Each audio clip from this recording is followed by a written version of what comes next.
मेळघाटामध्ये झाली फगवा मागण्यास सुरुवात। मेळघाटामध्ये अत्यंत आनंदामध्ये होळी साजरी। मेळघाटामध्ये लोकनृत्याची पर्वणी। सलग 5 दिवस उदरनिर्वाहाच्या कामांना कात्री लावून मेळघाटवासी बांधव होळीच्या रंगांमध्ये न्हाऊन निघतात। सातपुडा पर्वत रांगांच्या कुशीत वसलेल्या मेळघाटामधील होळीचा उत्सव आजही परंपरेनुसारच होत असतो। मेळघाटातील होळीच्या सणाला होळीच्या पूर्वसंध्येपासूनच खऱ्या अर्थाने सुरुवात होते। रोजगारासाठी भटकंती करणारा मेळघाटवासी बांधव होळीसाठी आपल्या गावी परत येत असतो।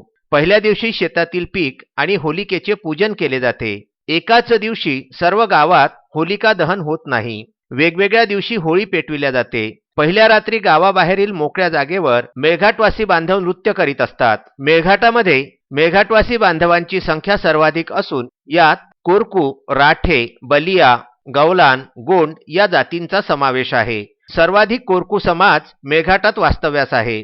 आदिवासींचा होळी हा अत्यंत महत्त्वाचा सण आहे।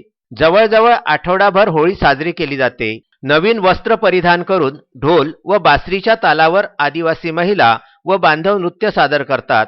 तर या ठिकाणी फगवा म्हणजेच पैसे मागण्याची परंपरा आहे। या दरम्यान फगवा मागण्यासाठी गावबंदी केली जाते। शहरी माणसाला फगवा मागितला जातो।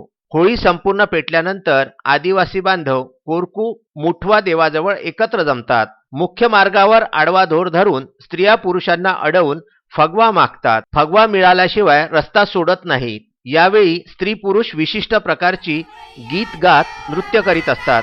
याला होरयार नृत्य असे म्हणतात। त्यानंतर पुरुष मंडळी एका भांड्यांमध्ये पैसे टाकतात। यालाच फगवा असे म्हणतात। त्यानंतर पुरुषांना जाण्यासाठी रस्ता दिला जातो। गाव पाटलाच्या भेटीला हे सर्व लोक जातात।